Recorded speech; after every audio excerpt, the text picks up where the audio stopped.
Hi and welcome back. In this video, we're going to learn how to configure Flask-JWT-Extended.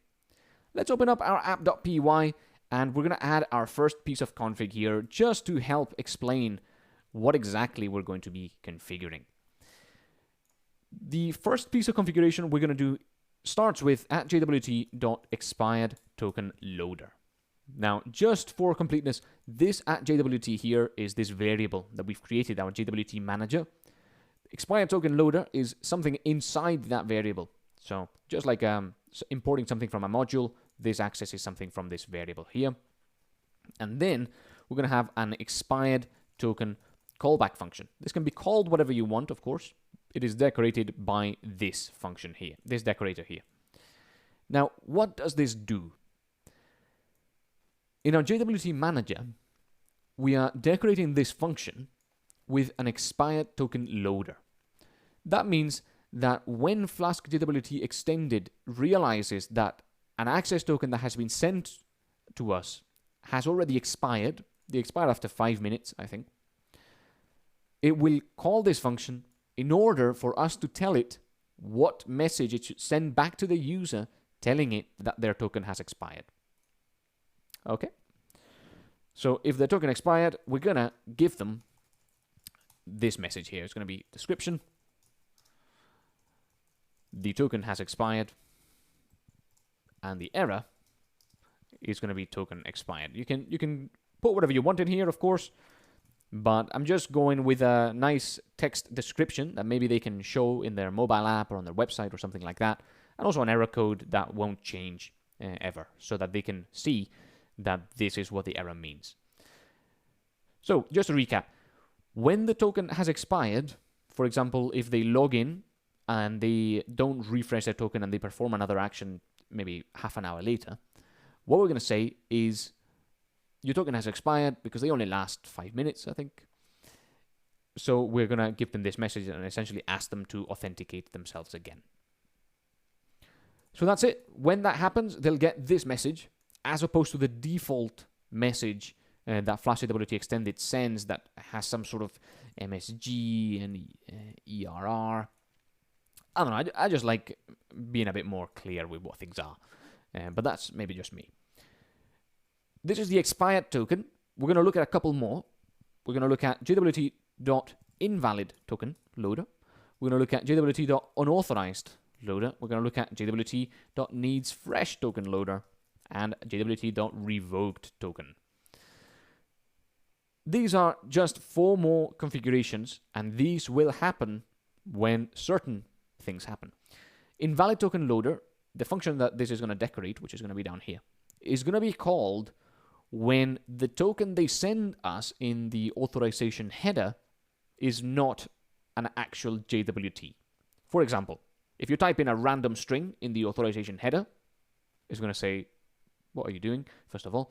And then it's going to return whatever this function gives back to you. So if you want to return from this function, which we're going to call invalid token callback, and this actually takes in an error.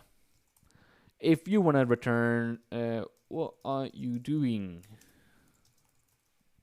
For a one, you can do that. Maybe not the nicest message to give a user, but when they type in a random string in the authorization header, this is what will go back to them. So instead of doing this, maybe we can do a JSONify of, missed that one. There you go. There we go. That's it. The description is going to be something like a signature verification failed. That's just a fancy way of saying we try to check that this is a JWT, but it's actually not. And the error is going to be invalid token.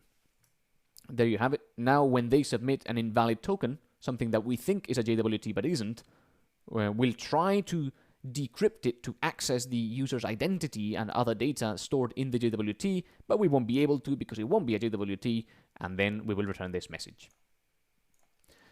For the unauthorized loader, this is going to be called when they don't send us a JWT at all. So that just means, you need to send a JWT, you didn't send one, so you're not authorized to access this endpoint. The needsFresh token loader, you can probably guess what that does. When they send us a non-fresh token, but we require a fresh token in our endpoint. For example, in our item post, we've got fresh HWT required. So if they don't send a fresh token, we will call this function. Finally, the revoked token loader is an interesting one here. We're going to look more at token revoking in the next couple of videos. But essentially, in Flask-JWT-Extended, you can revoke a token. You can say, this token is no longer valid. Here's a use case. Say your user logs in, and they get an access token, and then they maybe do a couple of requests, and then they want to log out. Well, how do you log out a user who has a valid access token? You can't take it away from them. They've already maybe got it saved on their mobile phone or maybe on Postman or something. So what do? You add it to the revoked token list. That way, when that access token comes back, you call this function here and you say, this token has been revoked, or maybe you can say, you have been logged out, or something like that. Now, these are all going to be fairly similar to these ones here. They're just going to return some JSON. So what we're going to do is I'm just going to copy them from my notes and then briefly talk over what they are. Okay, so I've just copied in here. We've got the unauthorized loader, and I've added a function down there called missing token callback, and that just returns another JSON string that says request does not contain an access token. For the needs fresh token loader, I've added a new function that I've called token not fresh callback, and that also returns some JSON that says this token is not fresh. And for the revoked token loader, I've added another one that says the token has been revoked. So that's how you can configure these things here in Flask-JWT-Extended. There are a couple more things you can configure, but we can't just go over every piece of everything in Flask-JWT-Extended. That would be quite boring. So if you do need to configure something more specific, please check the official documentation for Flask-JWT-Extended. It's actually quite good, and it guides you over every little setting that you can change in it, which are quite a lot. So that's it for this video. Just wanted to tell you a little bit about this, and I'll see you on the next one.